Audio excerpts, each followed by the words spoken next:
When it comes to issues, the environment is a biggie, and I mean literally big.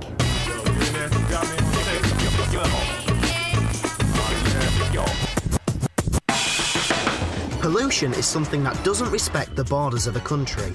Air, rivers, oceans, these are all things we share with the rest of Europe.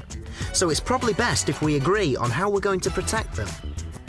Sounds like the perfect job for the European Parliament. We spoke to Jean Lambert, MEP for the Green Party, about what's been done. So what's been achieved in this area so far then? Well, there's a lot that's been done on the environment. Things like the quality of the air we breathe, the water we drink, what we do with waste, what chemicals go into our food, a whole set of things which have come from laws which have started at the European level and then come down to Parliament over here in Westminster for them to decide how it's going to work in the UK. So if you're looking, for example, at stuff about electronic waste, what happens to your mobile phone at the end of its life, what happens to your fridge, it's up to Westminster to decide, well, what are the rules going to be here, how are they going to meet their targets, what's going to be the role of local authorities, what's business role within this. And in your view, does the EU legislation do enough to help improve the environment? Well, it does a lot, but I'm a Green. I'm not going to be satisfied with what we've got. But I think it certainly does more than if it were just left to our own governments, at the national level. As Jean mentioned, recycling is just one of the areas that the European Parliament is trying to help the environment. Break it down.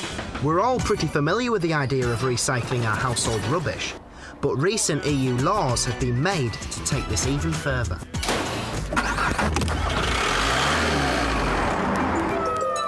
If your family car has reached the end of the road, it'll soon have to be brought to a place like this to be recycled. And the European Parliament has given the responsibility for making sure it's done right to the companies that made the cars in the first place. I'm joined by Sue Cooley, Environmental Product Manager at BMW UK. Nice to meet you, Sue. Pleased to meet you. We're standing by one of your very own Beamers. Yeah. Here it is. So basically, how has the EU law affected companies like BMW? Well, there's certain requirements on the vehicles themselves, such as design for recycling, use of certain materials, which we've implemented and taken into consideration right at the start of the design process. Right. Also, we're required to take back and recycle the vehicles, so we've had to set up and establish a network of sites all around the UK, which we've done with our partners Autogreen. So, the people that make the cars are responsible for making sure the cars are recycled when they reach the end of their life. They employ companies like Autogreen, who are recycling experts, to make sure it's done according to the EU laws. I'm here with Ian Gaskin, Company Director of Autogreen. Hi, Ian. Hi. Now, your company, I believe, is involved in the process of car recycling.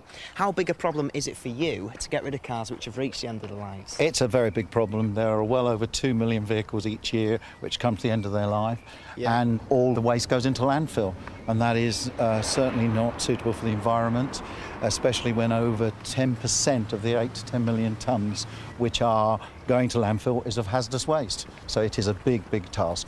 So how does the new EU law help this then? Oh, it helps tremendously. It now gives regulations through law as to what percentage of a vehicle has to be recycled. We have to recycle 85% of that vehicle, which means that it will no longer be going to landfill. It will be recovered, reused or recycled. There's also a requirement on the members of the public, the last owners of the vehicle, where they have to take vehicles to approved sites and will have to have a certificate to confirm destruction, or there could be penalties brought on them through the registration of the vehicle. So, Ian, how does the recycling process work then? Well, here we are in the depollution building, and it starts with getting the vehicles, and we have to go through a complete sequence of removing all the fluids and all the contaminants. Right. That starts with the engine, where we have to take out the engine oil, and we have to take out the coolants and the brake fluids. We have to remove the petrol, the diesel. Yeah. We also have to even go as far as draining the shock absorbers, which there are 4 on all vehicles.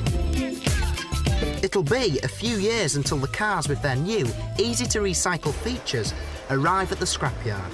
So meeting the requirements of the law might be hard work in the meantime. But with car ownership in the European Union growing every year, this is one law that seems to get to the heart of a very real problem.